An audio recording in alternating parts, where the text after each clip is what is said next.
Assalamualaikum warahmatullahi wabarakatuh. Di video kali ini kami akan membahas tentang Badan Amil Zakat Nasional atau disingkat Basnas.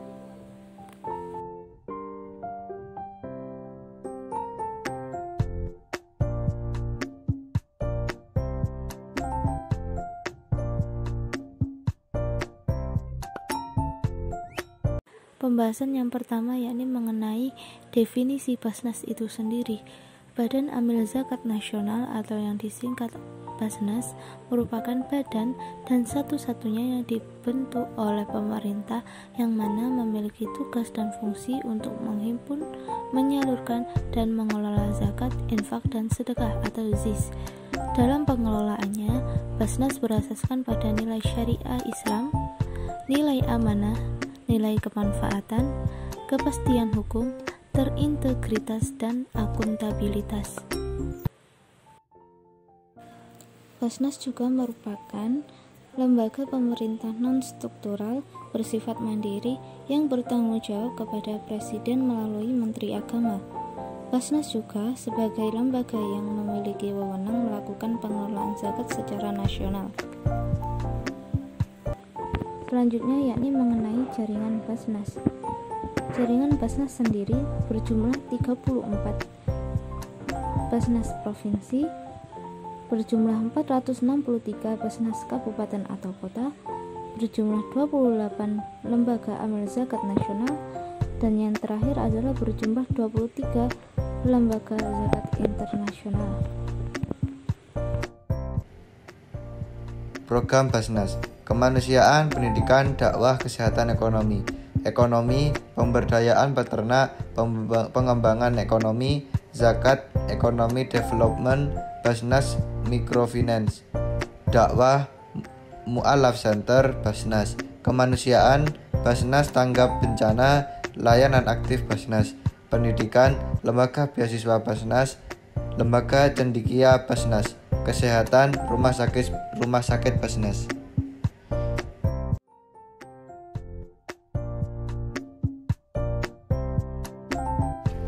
Layanan Basnas.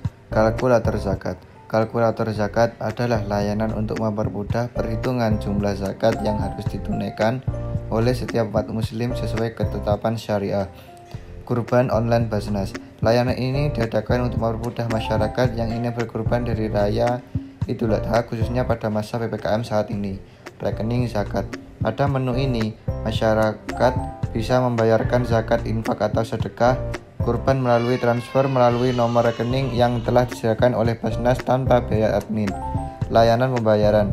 Basnas memberikan kemudahan kepada muzaki, donatur untuk menunaikan zakat, infak, dan sedekah atau yang bisa disebut ZIS melalui berbagai kemudahan karena pembayaran baik pelayanan perbankan, layanan langsung maupun layanan digital. Mengenai zakat dalam lembaga Basnas. Zakat adalah bagian tertentu dari harta yang wajib dikeluarkan oleh setiap muslim apabila telah mencapai syarat yang ditetapkan. Sebagai salah satu rukun Islam, zakat ditunaikan untuk diberikan kepada golongan yang berhak menerimanya atau bisa disebut asnaf. Zakat fitrah, infak, sedekah, fidyah. Pengalokasian produktif. 1. Pendanaan UMKM, yakni berupa pendanaan pada UMKM terutama yang terkena dampak pandemi agar kembali produktif. 2. Dana pendidikan atau pemberian beasiswa kepada siswa atau mahasiswa baik yang memiliki potensi akademik maupun non-akademik. 3. Social entrepreneurship, pembentukan organisasi yang bersifat edukasi atau terampil agar mampu menciptakan nilai ekonomi tinggi. Konsumtif, pengalokasian dana zakat kepada mustahik berupa bahan-bahan pokok seperti beras, minyak, dan lain sebagainya. Materi selanjutnya adalah mengenai zakat mal. Zakat mal adalah zakat yang diperoleh dari jumlah kekayaan dari seseorang atau pendapatan dari seseorang apabila telah mencapai nisab yang telah ditentukan dan telah mencapai masa haulnya. Zakat mal sendiri ada beberapa jenisnya. Yang pertama ada zakat penghasilan atau yang biasa kita kenal dengan zakat profesi.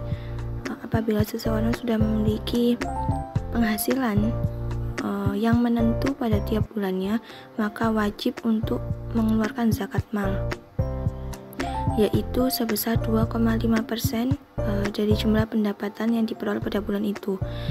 Namun apabila seseorang memiliki penghasilan yang tidak menentu pada setiap bulannya, maka wajib mengeluarkan zakat mal dalam kurun waktu 1 tahun apabila telah mencapai masa nisabnya.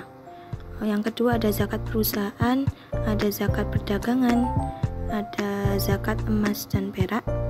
Pada zakat emas dan perak biasanya dijadikan sebagai patokan dalam mengeluarkan zakat mal, setara dengan 85 gram emas atau 2,5% dari jumlah kekayaan atau pendapatan seseorang, maka wajib hukumnya untuk mengeluarkan zakat mal. Yang selanjutnya ada zakat saham dan zakat reksadana. Lalu kita berlanjut ke bukti legal Basnas. Ada beberapa peraturan yang menjelaskan mengenai tata kelola zakat oleh negara dan dijadikan sebagai bukti legal berdirinya Badan Amil Zakat Nasional. Yang pertama ada Undang-Undang Nomor 23 Tahun 2011 tentang Tata Kelola Zakat. Ada Peraturan Pemerintah Nomor 14 Tahun 2014 tentang pelaksanaan Undang-Undang Nomor 23 Tahun 2011 tentang pengelolaan dana zakat. Ada juga Peraturan Menteri Agama Nomor 52 Tahun 2014 tentang syarat dan tata cara perhitungan zakat mal dan zakat fitrah pendayagunaan zakat untuk usaha produktif. Usaha produktif di sini adalah suatu bentuk pengalokasian dana zakat yang sudah dihimpun untuk memberikan kemudahan dan pendanaan kepada beberapa usaha agar bisa terus berjalan, seperti pemberian dana pinjaman atau dana bantuan kepada para UMKM yang membutuhkan dan lain sebagainya. Berlanjut ke nomor 4 ada Peraturan Menteri Agama Nomor 69 Tahun 2015 tentang perubahan atas Peraturan Menteri Agama Nomor 52 Tahun 2014 tentang syarat dan tata cara perhitungan zakat mal dan zakat fitrah serta pendayagunaan zakat untuk usaha produktif. Ada juga Peraturan Menteri Agama Nomor 5 Tahun 2016 tentang tata cara pengenaan sanksi administratif dalam pengelolaan dana zakat. Ada Surat Keputusan Dewan Pertimbangan Basnas yang memberikan penjelasan mengenai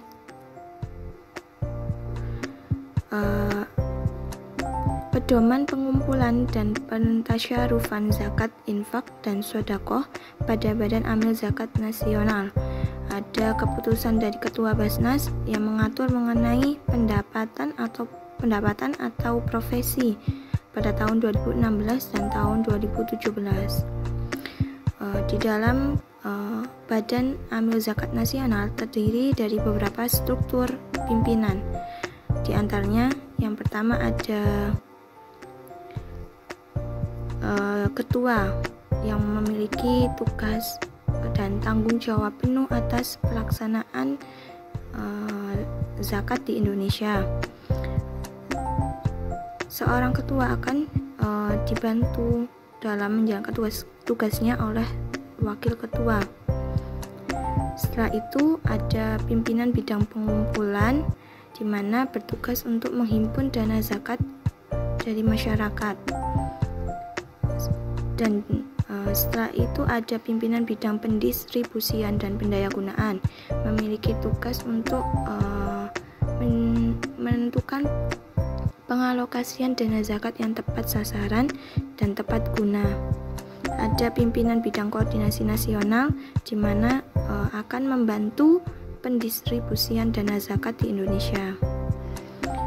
Ada juga pimpinan bidang SDM keuangan dan umum mengatur pengalokasian dan prosentase dana zakat yang akan dialokasikan ke berbagai sumber yang ada. Setelah itu ada pimpinan ex officio.